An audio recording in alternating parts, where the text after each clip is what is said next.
Hello guys, welcome to Kolkata hair play. আবারও চলে এসেছি একটা নতুন ইন্টারেস্টিং ভিডিও নিয়ে। এই ভিডিওতে তোমরা দেখতে পাবে যে বিউটিফুল লং হেয়ার গার্ল।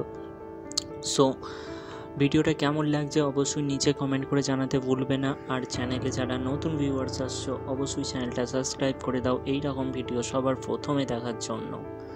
আর ভিডিওতে অনেক ইন্টারেস্টিং পার্ট থেকে যেগুলো তোমরা দেখো আর সেগুলো তোমরা মিস করে যাও। সো ভিডিওটা কোথাও স্কিপ করবে না, পুরো ভিডিওটা দেখতে থাকো আর এনজয় করতে থাকো।